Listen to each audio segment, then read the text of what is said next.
Hello duelist, it is your boy Winster and I am back at it again with another video.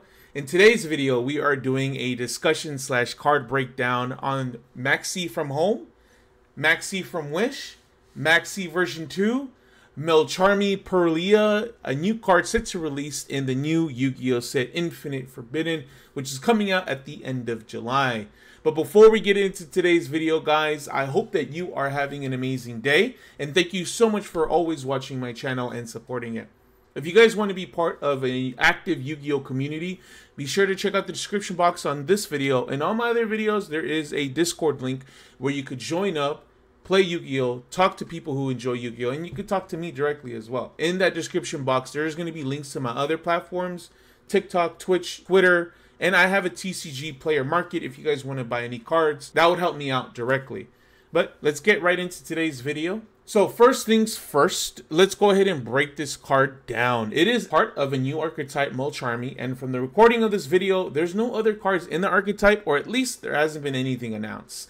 It is the Aqua Water level 4 monster, 600 defense, 100 attack. Its effect: if you control no cards, quick effect, you can discard this card. Apply these effects this turn. Each time your opponent normal or special summons a monster from the hand, immediately draw one card. Once during the end phase, if the number of cards in your hand is more than the number of cards your opponent controls plus 6, you must randomly shuffle cards from your hand into the deck so the number in your hand equals the number your opponent controls plus 6.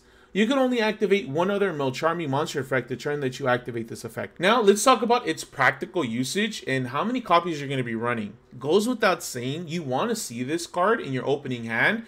That's where it's going to be the best result. So you're going to want to play 3 copies of this card. Realistically, you could play this card going first or second. I think it's better to be used second because the effect doesn't really apply when going first because you're going to be setting up your board. And let's say that once you set up your board, you pass your turn, you can't even activate this card in your hand. You can only activate it when you control no cards. So for best results, going second is my opinion. This card doesn't cover every type of special summon like Maxi does, but at worst, you're going to at least be drawing one card off of this card.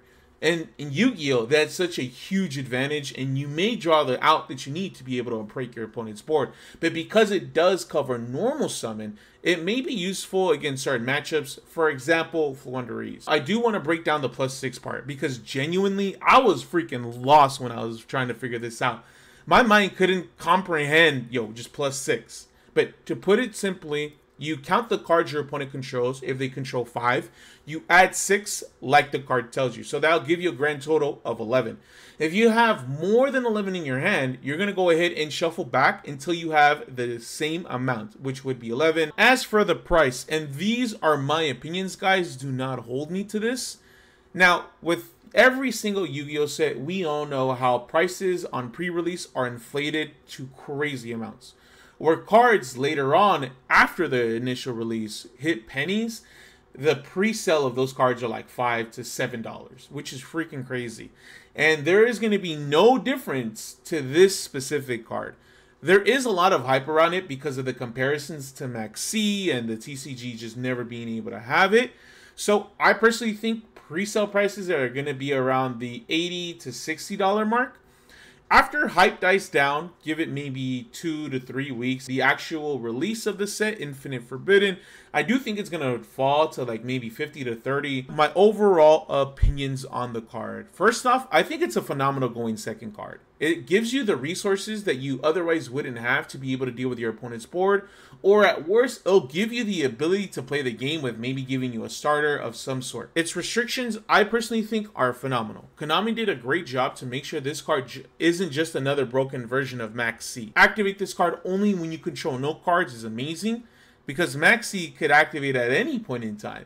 So you build up your board, pass your turn, have some crazy floodgates, have some hand traps, opponent's draw phase, activate Maxi. They not only have to break your board and kill you that turn, because if they don't, they're going to have to deal with the clapback that you're going to give them on your next turn, because you're going to have to survive, because they have to play through so much with limited amount of resources. Some other notable things, it could play under Shifter. It can be ashed as well, just like Maxi.